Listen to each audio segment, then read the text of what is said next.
significa aquele pequeno gorro que o judeu coloca sobre a cabeça. Você já ouviu ou já leu alguma coisa sobre o kippá? Esse é um nome. É um pequeno bonezinho que todo judeu masculino, homem, coloca sobre a cabeça para entrar numa sinagoga. Sem o kippá, o judeu não entra. O significado dessa palavra kippá significa arco, que fica compreensível como os pensamentos em formato. O kippá é um lembrete constante da presença de Deus.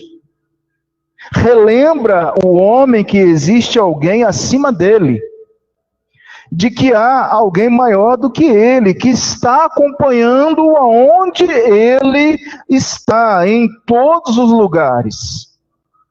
Esta deve estar sempre protegido com este arco e sendo guiado com este arco, que é o kippá, onde quer que vá.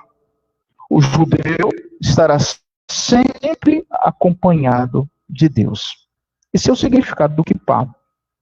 O Talmud, que é o tratado sobre o Shabá, que está inserido na lei dos 10 mandamentos, há uma descrição no Talmud que nós já até lemos, que você conhece, que está escrito lá: prepara-te diante do seu Deus.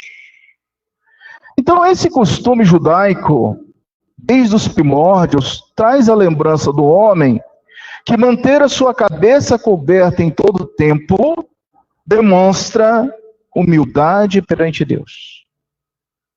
E é também expressamente proibido aos homens entrarem na sinagoga sem o kippá e sem mencionar o nome divino e recitar uma oração de bênção. E, preste atenção, principalmente deixar de estudar a Torá ao ingresso de uma sinagoga. Isso realiza-se como um ato religioso e a cabeça não pode estar descoberta. É interessante a gente notar esse costume judaico, e é um costume judaico, tá? Isso não significa que você agora vai entrar aqui na igreja vai estar com kippá, ou que você aí fora vai ter que ter um boné tampando a sua cabeça. Isso não é cultura deles, mas que fala para nós algumas coisas importantes a respeito da soberania de Deus, a respeito de estar procedendo diante de Deus, a respeito de ter ciência de que Deus está conosco por onde nós estivermos andando. Deus se faz presente. Ele é o Emmanuel. Deus se faz conhecido através do nosso proceder, através do nosso pisar e do nosso andar. Mas uma pitadinha do sermão de domingo passado, dentro do nosso contexto, você pode observar o finalzinho aí do capítulo 22, que vai do versículo 13 ao versículo 30, estudamos no domingo passado sobre a Virgem de Israel, falamos das borlas do manto santo, falamos que não deveria se divulgar, falar mal, difamar a Virgem de Israel, e em terceiro lugar, essa Virgem jamais poderia ser humilhada. Aqui a gente fez uma analogia da Virgem, fizemos uma analogia da igreja e de Cristo. Isso foi estudo do domingo passado. Hoje, irmãos, se vocês entenderem o resumo da nossa mensagem, da nossa pregação, o resumo de hoje é: a lei exclui e a graça inclui. Você entender isso aí dentro do que a gente leu, do versículo 1 ao versículo 8, a lei exclui e a graça inclui. Você já compreendeu esse assunto? Porque, irmãos, a exposição do capítulo 23, que hoje começa, 0 quilômetro, do versículo 1 ao versículo 8, trata de cal, que significa assembleia, que significa reunião, que significa isso que nós estamos fazendo aqui nessa noite, culto público, culto de adoração, uma santa convocação, com uma finalidade única. E a finalidade única que nós temos aqui hoje, você vai falar adoração. Por que você veio aqui nessa noite? Você veio adorar a Deus. A finalidade única de nós estarmos juntos aqui é celebrar o nome do Senhor, adorar o nome do Senhor.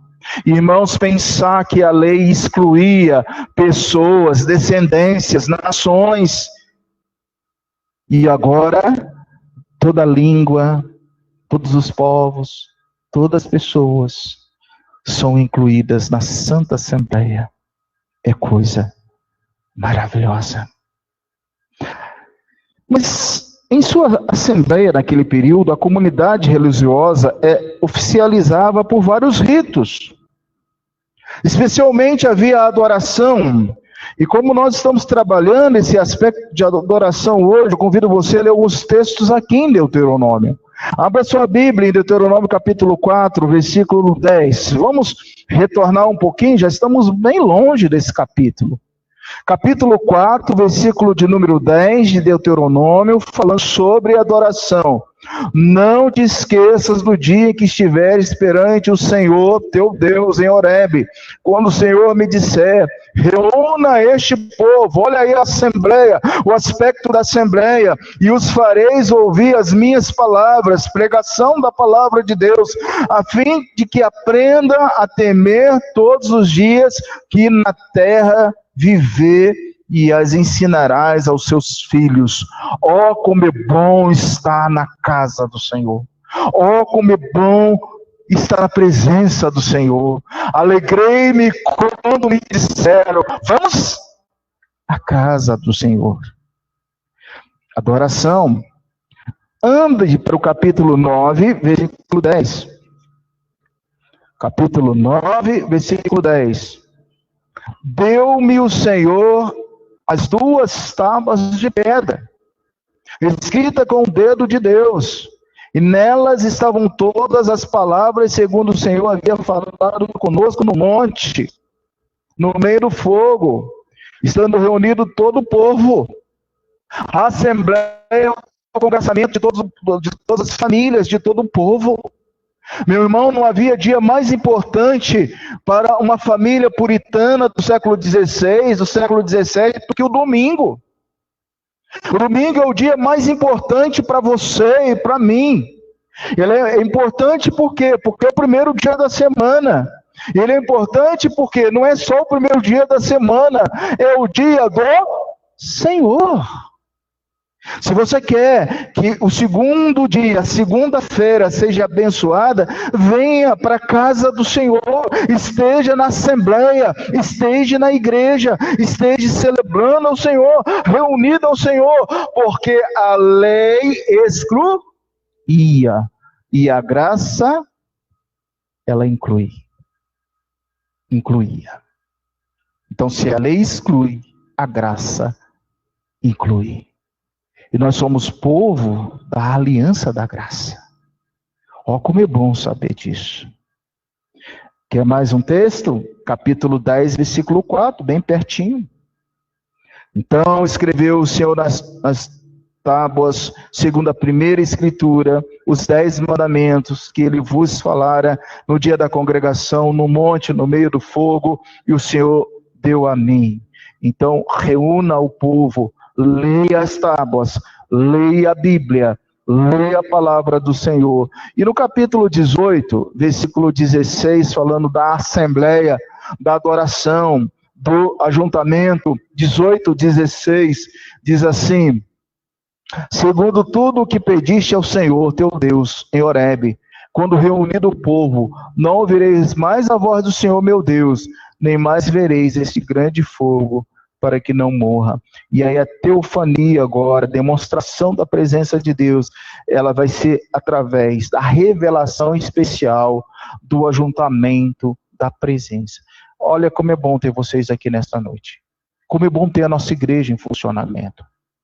Como é bom celebrar a palavra do Senhor. Como é bom abraçar o irmão, abraçar a irmã. Não estamos podendo ainda abraçar por causa da pandemia, mas nós abraçamos, né, à distância, com um gesto, com um aceno.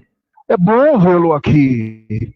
Você escolheu a melhor parte, que é estar na casa do Senhor. E isso é bênção. Von Rad, um teólogo, ele isolou o bloco das leis apodíticas no versículo, vamos voltar para o nosso texto, de 1 a 8 desse contexto. Então, justamente, essas leis que estão aqui, de 1 a 8, são leis apodíticas. E nós já sabemos bem o que é isso. Faça ou não faça. É uma ordem direta, é uma lei. Olha, não pode fazer, não pode entrar, ou pode participar. Ou só depois da terceira geração que vai poder participar. E ponto final. Então, Von Rad vai separar essas leis apodíticas e vai estabelecer limites à Assembleia de Cidadão em Israel e definir sua relação aos povos vizinhos. Lembre-se que Israel ainda não tinha terra. Lembre-se que é o segundo discurso ainda de Moisés, preparando o povo para receber a Canaã, a terra prometida.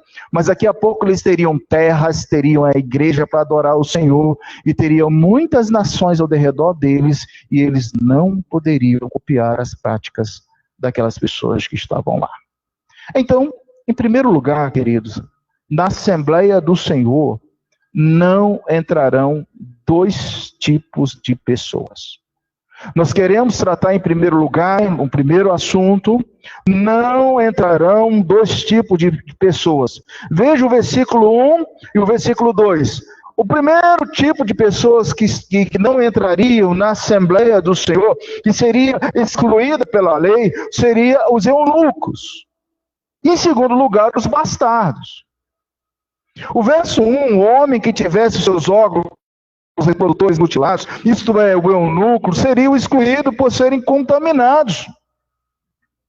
Uma comparação está na lei em Levítico 21:6. A gente vai ter que ler alguns textos, até para que você possa atualizar. Volte rapidamente Levítico, capítulo 21:6 e 8. Infelizmente, alguns textos a gente tem que ler, porque senão fica difícil você compreender.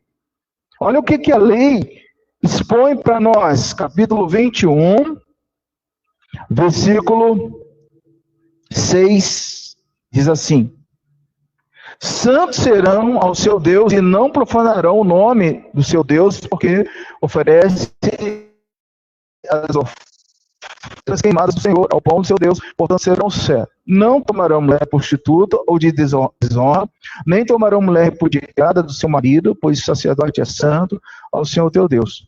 Portanto, consagrarás, porque oferecer pão a Deus, teu Deus, ele vos será santo, pois eu, o Senhor, que vos santifico, sou santo.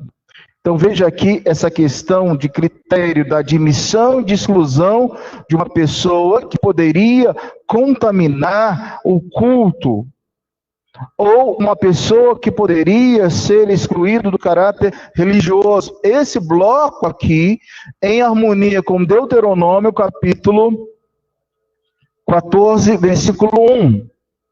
14:1. Filhos, vós sois do Senhor vosso Deus. Não dareis golpes, nem sobre a testa fareis calva, por causa de algum morto. Então você vê que outras leis também eram inclusas a essa lei da mutilação. E essas pessoas não poderiam prestar culto ao Senhor. Também não poderiam ser por razão de respeito pela natureza, pela vida também, que fossem razões importantes, conforme o capítulo 22, versículo 6 e 7. O capítulo 22, 6 e 7.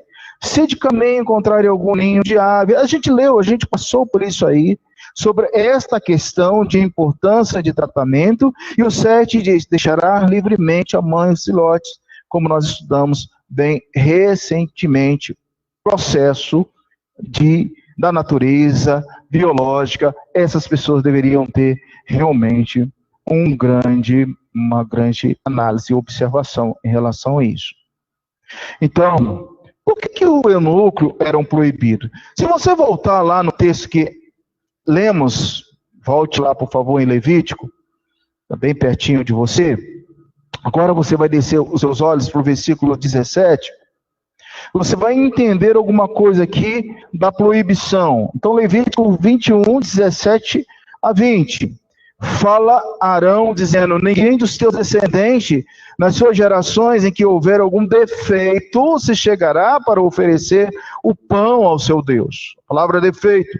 Pois nenhum homem a quem houver defeito se chegará como homem cego, ou coxo, ou de rosto mutilado, ou desproporcional, ou homem que tiver o pé quebrado, uma mão quebrada, ou côvado, ou anão, ou quem tiver bélida nos olhos, ou sarna, ou impingente que tiver testículo quebrado. A palavra está aí. Então, essas pessoas não poderiam entrar na Assembleia do Justo. A lei excluía. Eu sei que você está pensando, mas por que a lei está sendo tão dura? Por que Deus está batendo tão forte? Uma palavra aqui é importante já para você trabalhar e entender lá no aspecto da graça com Cristo daqui a pouco, no final do nosso sermão, que inclui essas pessoas. Essas pessoas vão ser incluídas, tá? Calma. Na graça, elas serão incluídas. Mas o que Deus está falando aqui? Estar no meu culto. Dirigir a minha assembleia. E pregar, cantar, ser líder na minha casa. Participar do congraçamento. Precisa ser perfeito. Precisa ser perfeito. Isso é conceito de santidade. Kadosh, Kadosh, Kadosh. Eu sou um Deus santo. Eu não recebo um culto meia boca. Eu não recebo um culto pela metade. Eu não recebo adoração de lábios contaminados, de vidas mutiladas. O camarada acabou de matar a mãe do passarinho. Ele deveria levar o passarinho, deveria soltar a mãe, a fêmea. O camarada acabou de se contaminar com um morto. Ele não tomou banho, ele não preparou, ele é um sacerdote, ele está na frente do povo. Então, como eu devo participar da Assembleia do Senhor? É algo que a gente precisa já começar a construir agora dentro do prisma da graça, não dentro do prisma da lei, porque a lei excluía. E a graça, ela inclui. Algo que era prático e que era praticado nas outras religiões era que o eunuco era um deus. Nas outras religiões pagãs, para se ter dinheiro, fama diante do rei e ser um sacerdote, tinha que cortar o seu membro viril. Tinha que ser eunuco. E Deus agora chega para Israel e diz assim: eu não quero isso. Os balaíns fazem isso. Os pagãs fazem isso. Mas eu não vou receber de vocês essas práticas.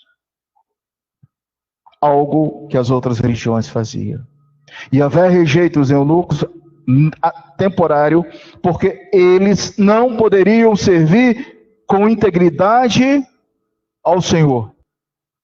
E coloque mais um adendo nisso aí. Por que ele rejeitava na lei os eunucos? Porque eles não poderiam constituir família.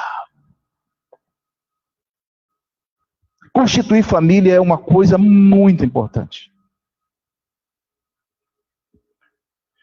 Essa semana eu estive com dois queridos pastores, amigos. Em dado momento nós estávamos conversando sobre família. E a gente sabe, queridos, que família é importante. Mas algumas pessoas nunca vão poder constituir família porque Deus não permitiu isso. Por vários aspectos. Um casal que não pode gerar, problemas na questão de gestação. E como vencer essa lacuna? Uma pessoa que se fizesse eunuco não teria família. E Deus abençoou a família. Você serve ao Senhor com integridade, você serve ao Senhor na Assembleia do Justo, trazendo a sua casa. É por isso que o Josué, que está logo na frente, diz assim: eu não sei a quem vocês vão servir, porém eu e a minha casa... Fala aí, gente, para você ter vontade de trazer sua casa para servir ao Senhor Jesus. Olha como é bom ter a família servindo ao Senhor Jesus. Olha como é bom ter a casa adorando ao Senhor Jesus. Olha como é bom no domingo estar com todos ao lado. Olha como é bom, isso é agradável, isso agrada a Deus, isso é santo, isso está na Assembleia.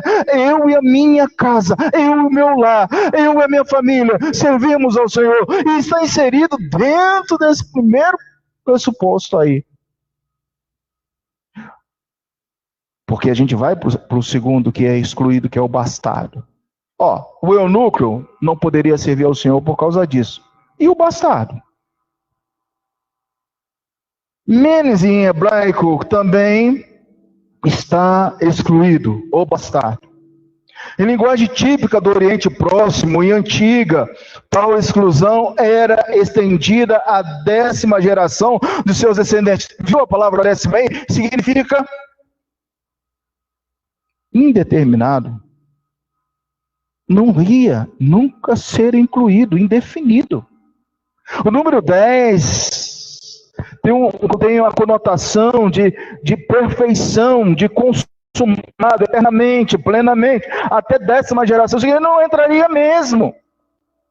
A definição exata de quem era bastardo aqui não é fornecida, mas os exegetas judaicos, os teólogos mais recentes, utilizam o termo para descrever filhos de casamento. Lembra da última coisa que a gente falou lá? Olha os seus olhos para o versículo, o último do 22 de Deuteronômio. Vamos voltar para Deuteronômio, estou em Levítico aqui. Deuteronômio 30. Nenhum homem tomará a sua madrasta e a profanará no leito de seu pai. Conecta esse versículo 30 com o versículo de número 2. O bastardo era filho de um relacionamento incestuoso.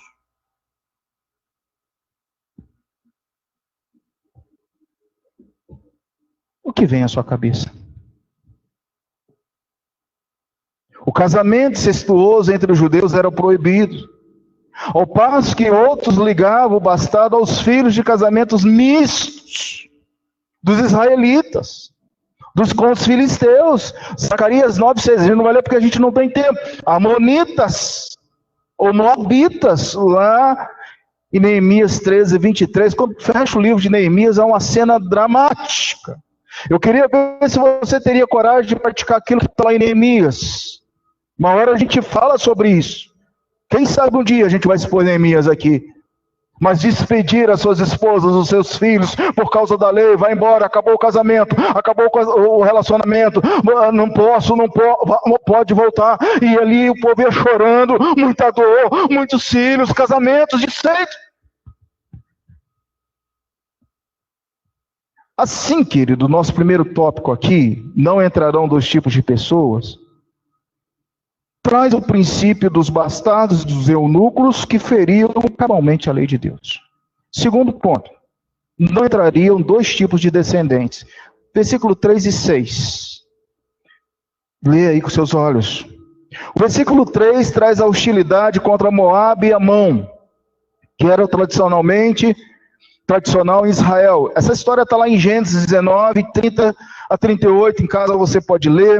Juízes 11, 4, 33. 1 Samuel 11, de 1 a 11. 2 Samuel 10. Então há uma vasta história dos moabitas, uma vasta história dos amonitas. E muitas dessas passagens os profetas relatam nos seus períodos entre as suas nações.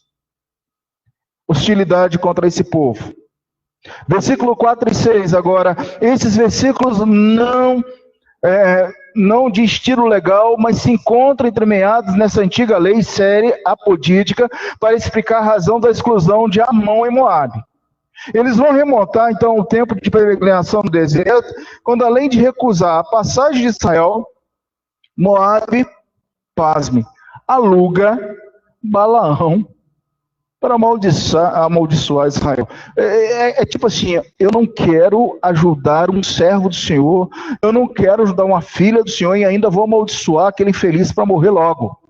E o povo estava peregrinando e ele então chama lá Balaão. Você conhece toda a história de Balaão para amaldiçoar Israel. Números 22 a 24 traz esses detalhes também. E esses 3 versículos demonstram mais uma vez a característica de Deuteronômio, ou seja, a lei ou preceito é primeiramente enunciado. E aqui a gente tem o preceito enunciado e depois elucidado expositivamente, como se fosse o discurso de Moisés. Mas assim, lembra do que aconteceu lá quando nós estávamos passando e apareceu um tal de Balaão e quis nos amaldiçoar? Lembra?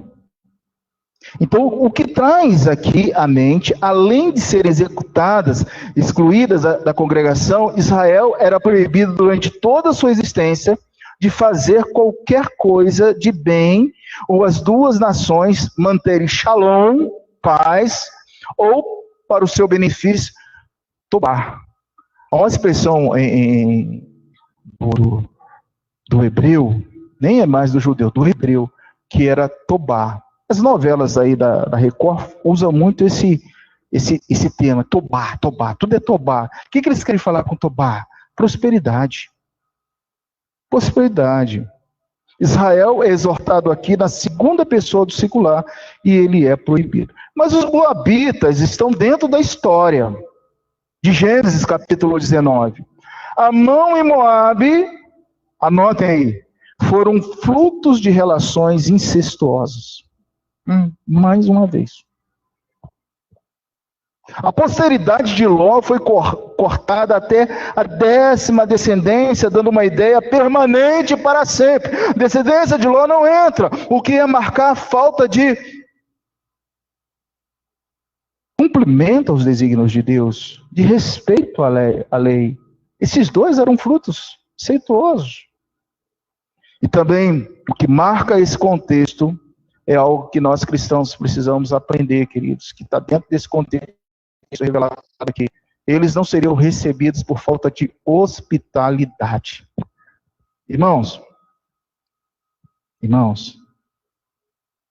você precisa ser hospitaleiro. A gente precisa aprender a ser hospitaleiro. Porque a falta de hospitalidade excluía as pessoas do culto. Não justifica. É claro que nós temos que ter, nesses momentos, responsabilidade, estamos tendo e tem que ter mesmo juízo, critério, em muitas coisas que nós fazíamos, mas é preciso estar na nossa mente que quando o povo for vacinado, quando esse momento passar, você precisa de novo aprender a ser hospitaleiro. Porque sabe o que vai acontecer? Você sabe o que vai acontecer? É fácil a gente deixar de ser hospitaleiro.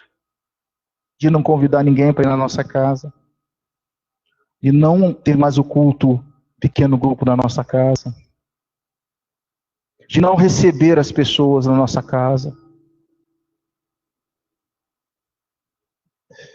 O ímpio, ele usa esse subterfúgio para manter uma certa distância. E isso é duro quando acontece entre irmãos de sangue. Há entre os próprios irmãos de sangue uma barreira. Você não pode entrar na minha casa porque a pandemia não permite. Então eu te recebo no porão da minha casa, à distância. Isso acontece na vida do ímpio. Mas isso acontece na vida do crente, entre os irmãos, na Assembleia do Justo. Anote nesse boletim, porque você vai ter que aprender de novo a ser hospitaleiro. Os presbíteros têm que ser hospitaleiros, os pastores têm que ser hospitaleiros, os crentes têm que ser hospitaleiros. Eu tenho que abrir a minha casa para o meu irmão, porque eu participo da Santa Assembleia. Além desse problema aqui, do fruto incestuoso, o problema foi não serem hospitaleiros, não deram pão, não deram água, não deram comida, não recepcionaram, deixaram o povo passar e morrer, que morra esse povo no deserto. É o segundo ponto ainda. O terceiro ponto, versículos 7 e 8. Agora há uma exceção. Depois de um certo tempo, há uma exceção de 2 nações que entrarão na Assembleia. Quais são essas 2 nações? Olha aí rapidinho. O versículo 7 e o versículo 8, a atitude de Israel para com os edomitas, Edom e os egípcios. Por que deveria os egípcios entrarem na congregação, participarem da Santa Assembleia? E agora eles não foram bonzinhos com o povo de Deus. Eles exploraram, eles escravizaram, eles tiraram o alimento, eles sugaram o povo de Deus ao máximo. Mas Deus coloca lá, porque eles viram a minha grandeza, eles viram a minha atuação, eles tiveram que se dobrar diante do meu poderio. Eu abri o mar vermelho, o exército deles morreram. Eu fui o Senhor Deus dentro do Egito. Mas antes eu tenho que falar dos edomitas. A terceira geração de tais indivíduos que vivessem como estrangeiros residentes na terra poderia ser admitida na Assembleia de Israel. Ao ponto sobre Edom, é certamente, queridos, anterior ao exílio babilônico, quando Edom foi condenado mais amargamente. Hoje a escola dominical, quem veio à escola dominical hoje, meu querido irmão, vem à escola dominical. A escola dominical é uma bênção, é a maior escola dominical do mundo hoje. Então nós estávamos fracos na escola dominical, hein? Nós estávamos bem fracos na escola dominical hoje. Mas nós vamos orar para que domingo que vem a gente possa estar melhor. O povo tinha saído da Babilônia. E eles acham o quê? A lei. E o povo agora começa a ouvir lá o servo de Deus, Neemias, lendo, Esdras vai explicando, e a palavra vai entrando no coração daquele povo, eles vão entendendo, e diz o texto que eles o quê? Choravam diante da palavra de Deus. Uma igreja que vai ser revitalizada, precisa ser em primeiro lugar ser revitalizada pela palavra, sola escritura. E eu já estava na outra lição, que é a fonte, que é Jesus, né? O Gustavo, semana que vem, é Jesus. Então, a gente entende isso aí. A gente vê isso aí, queridos. A terceira geração, certamente, entraria na Assembleia, a geração de Edom, depois do exílio babilônico. Salmo 137, 7, 9, Isaías 63... Jeremias 49, 7, Ezequiel 25, 12, 14, a razão de tratamento preferencial de Edom está aí no texto. Edom é o quê? Irmão de Israel. Qual a diferença dos amonitas, dos moabitas para Edom? Edom é irmão. Edom vai entrar. Será que em Santa Maria nós temos muitos irmãos? Como temos. Como temos. E a referência está lá em Gênesis 25, 30, onde Esaú é identificado como Edom. Esaú é identificado como Edom. A despeito das várias ocasiões de hostilidade entre Israel e Edom, Israel deveria lembrar dos laços sanguíneos com Esaú. Deuteronômio 2, 4. Irmãos, de igual modo, Israel não deveria abominar os egípcios, como nós já falamos, porque no tempo da opressão naquela terra, Israel foi uma nação residente naquele país, onde os egípcios, mas a palavra que nós já citamos aqui, também hospedou Israel. A palavra de hoje é hospedagem. Você precisa botar isso no seu coração. Você sair daqui hoje com essa palavra de novo na sua mente, no seu coração, você vai estar dentro do que a palavra está colocando aqui para a gente também. Porque mesmo sendo escravo no Egito, Israel foi hospedado por essa nação. E saíram com grandes bênçãos e fortunas. Você sabe quando eles saíram do Egito, eles saíram com ouro, com bens, com pedras preciosas, com animais. Aí Deus diz assim, então tá, então deixa eles. porque no futuro eles participarão da minha assembleia também. Coisa maravilhosa. O que o nosso catecismo maior trata? Se a lei exclui, o que a graça faz? Inclui. Então, o que é a graça?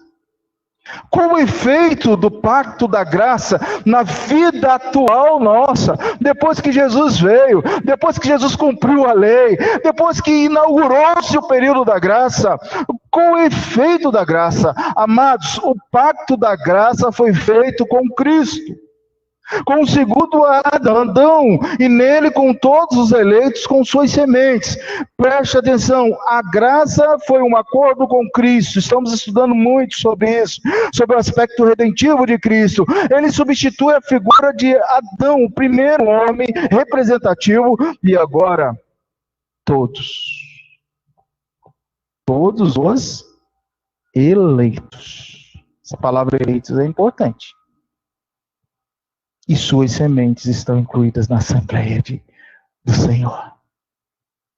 Alguns textos, 1 Coríntios capítulo 15, 22 e 45, Efésios 4, 2 Timóteo 1, 9. Eu vou ler Isaías 53, 10 e 11. E eu convido você a ler só esse. Depois você vai assistir esse sermão em casa, você pode até ler esses outros textos, mas eu vou ler só um dentro da base da graça, que é o profeta Isaías. O livro importante para nós é o livro de Isaías. Você deveria estudar Isaías também. É um livro messiânico. Então, observe aqui em Isaías, capítulo 53. O profeta Isaías, no capítulo 53, versículos 10 e 11 só. Diz assim: todavia, ao Senhor agradou Moelo, fazendo enfermar, quando der ele a sua alma como oferta pelo pecado, derá sua, grife, posteridade, prolongará os seus dias, e a vontade do Senhor prosperará nas suas mãos. Versículo 11. E ele verá o fruto do penoso trabalho de sua alma. Ficará satisfeito o meu servo, o justo. Com o seu conhecimento justificará. Aí estão os eunucos. Aí estão os excluídos. Aí estão as outras nações. Porque a iniquidade deles levará sobre isso. Você entendeu o que é graça? O que é graça que inclui, que restaura, que não exclui? Irmãos, 2 Timóteo 9 diz que nos salvou e nos chamou com santa vocação. Não segundo as nossas obras, mas conforme a sua própria determinação e graça, que nos foi dada em Cristo Jesus, antes dos tempos eternos, no conselho de Deus. A graça estava ali carimbada. Mas essa noite, queridos, para ir terminando a nossa reflexão nessa noite, o que essa passagem nos ensinou? O que essa passagem ensina nessa noite? Que está na igreja, que está no culto, que fazer parte de uma igreja é um grande privilégio, porque antes a lei havia excluído 2 tipos de pessoas, por exemplo, havia escolhido 2 tipos de descendentes, por exemplo, e havia abrido exceção para 2 nações, e aí não estava a nação brasileira, e você é brasileiro. E nós agora fazemos parte, você não é egípcio, nem Edonita? Você é brasileiro? Nós somos brasileiros? Você viu isso hoje? Hoje vimos que a lei excluía os eunucos, os bastardos, amonitas, moabitas, exceção edonitas e egípcios, mas se a lei excluir a graça, eu estou frisando muito bem isso, para que você possa memorizar. A lei excluía, a graça inclui. A graça inclui, a graça te incluiu aí agora. Você que entrou aqui nessa noite ainda não tem certeza, não correspondeu a isso, ao chamado, à vocação do Senhor Jesus Cristo. E não tenha juízo na sua cabeça. Porque o que você deve deve fazer? O que eu devo fazer? Os eleitos precisam saber o real motivo dos eunucos e dos bastardos, em primeiro momento, de serem reprovados na Assembleia do Senhor. Era a primeira mutilação do órgão viril, uma prática de outras religiões pagãs. Portanto, isso impõe aos eleitos, hoje incluídos pela graça, proibição de práticas ocultistas, de prática que não convém com a religião do Senhor, com a adoração a Deus. Nós devemos ter hoje muito cuidado, queridos. Preste atenção. Muito cuidado para não profanar o culto. Não profanar o culto. O que seria profanar o culto? O que seria acender fogo estranho? Você já viu isso alguma vez? Num culto de assembleia? Pessoas acendendo fogos estranhos. Perigoso.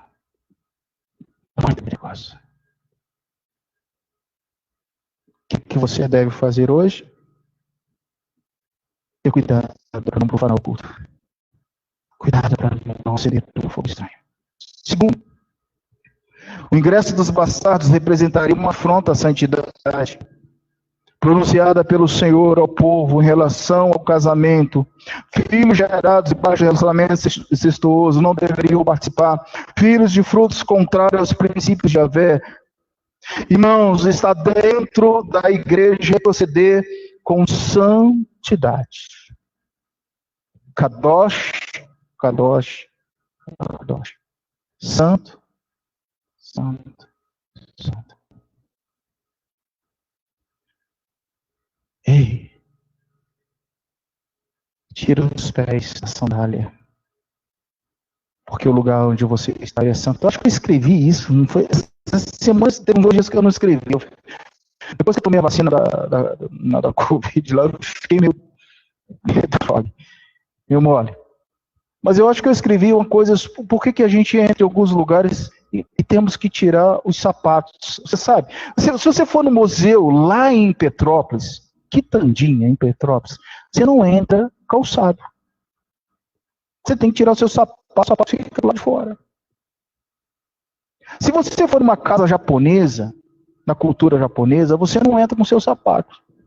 Você tem que deixar o seu sapato para fora. Tem que entrar descalço. Ou calçar alguma coisa que eles vão te dar lá. Para essas pessoas, é claro que o museu tem a preservação, assoalho, tem tudo isso, né? A gente sabe disso. Mas a cultura é que os pés trazem sujeiras. Estão levando bactérias, sujeiras. Quando o Senhor disse assim, tira as sandálias, porque o lugar onde você está pisando é santo. O que o texto queria falar? Olha para aí, ó. Santidade. Santidade. Guardar os mandamentos do Senhor. Você deve deixar todas as práticas pecaminosas, porque a Bíblia, que é a revelação especial, é orientadora. Se a lei excluía, a graça inclui, mas a graça inclui você como participante da Assembleia Solene ao Senhor, com uma diferença. Qual é a nossa diferença de estar na casa do Senhor num culto? Você sabe? Anote, por favor. O verdadeiro cristão é confrontado com a palavra. O verdadeiro cristão, ao ouvir essa palavra, torna ela prática na sua vida. Diz assim, eu estava errado, eu estava praticando coisas erradas. A partir de agora, eu vou mudar a minha vida. Se a Bíblia não é confrontadora na sua mente, no seu coração, então, não está fazendo diferença na sua vida. A graça ela inclui para que a palavra de Deus possa confrontar. Uma vez um pastor deu uma Bíblia de presente. Às vezes eu faço isso quando eu dou uma Bíblia de presente para uma pessoa.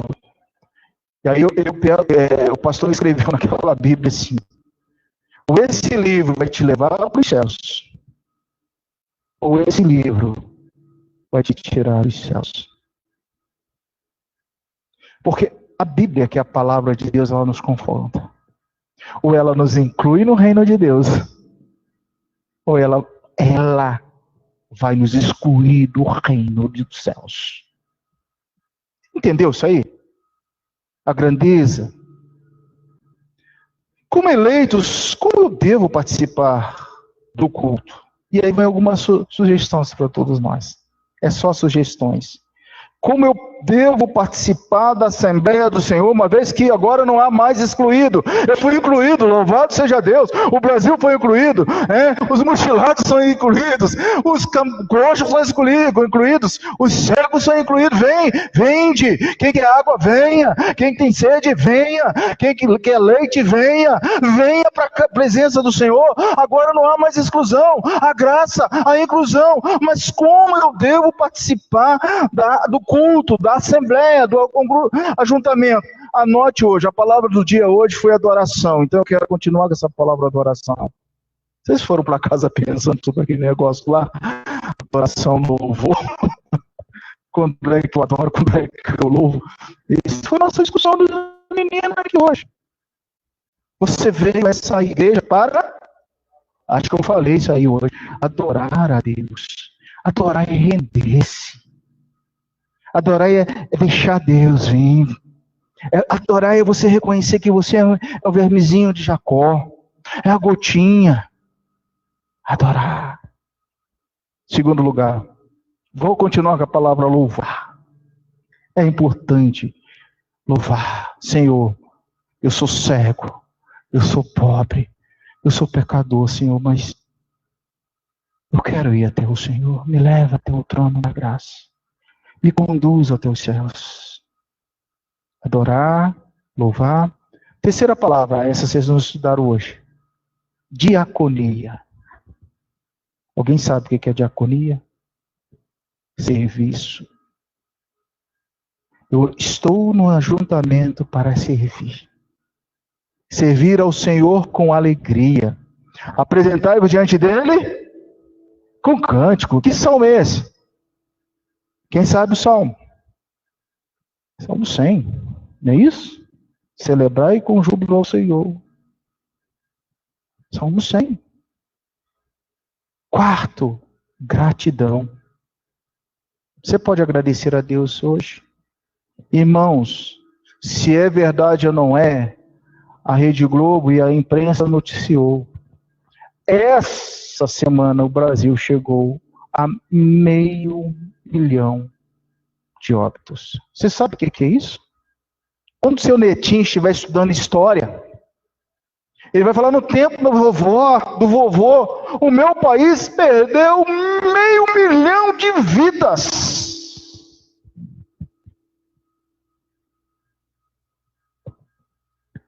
Mas nós estamos aqui nessa noite. Que tal você agradecer a Deus por essa noite na Assembleia do Justo? Que coisa boa é poder louvar e agradecer ao Senhor. Gratidão. Por fim, amados, aspectos fundamentais do nosso sermão nessa noite que você não pode esquecer. Quando participo do culto da minha igreja, fala bem devagarzinho. Como hoje, nessa noite, nós estamos participando, servindo, adorando ao Senhor. Quando participo dos cultos da minha igreja, estou participando da Assembleia do Senhor. Então, preciso agradecê-lo por essa inclusão. O Senhor nos incluiu nessa Assembleia Santa. Hoje, a Assembleia é aberta para todos os que queiram ouvir e modificar as suas vidas. Combatendo o pecado, assim meu dever é trazer e oferecer a todos a graça do Senhor. Que Deus te abençoe. Eu não posso deixar de falar de duas personagens da Bíblia. O primeiro era quando o servo do Senhor estava andando, Filipe, e viu um eunuco lendo um livro de Isaías. Você lembra dessa cena? Traz à sua mente agora essa cena. Filipe andando. O Espírito do Senhor leva ele àquele homem que era eunuco da rainha de Candace. Diz, você entende que você está lendo? E ele diz, não. Então, ele leu para ele. E diz o texto que ele entendeu o que o profeta Isaías estava falando ali. O que Filipe fez? Ali está a água. O que te impede de ser batizado? Esse eunuco. Você vê no Velho Testamento que eles eram excluídos. Esse eunuco está lá nos céus. Para onde nós vamos? A segunda personagem é uma moabita. Ah, moabita. O seu Deus será o meu Deus. O seu povo será o meu povo. Aonde você estiver, eu ali estarei. Eu vou contigo. Eu não vou te abandonar. Antes dela tomar essa decisão, ela, como moabita, deu pão, deu água, deu casa, acolheu a sua sogra. Olha a palavra da noite. Escreva bem grande no seu coração. Qual é a palavra? Hospitalidade. Sabe o que aconteceu com ela? Ela casa com Boaz. E ela entra na genealogia de quem? Do nosso mestre Jesus. Estou falando de Ruth, a moabita. Isso é a Bíblia. Isso é a graça. A lei excluía. A graça inclui. Feche os seus olhos. Louvemos ao Senhor com o ministério de cânticos.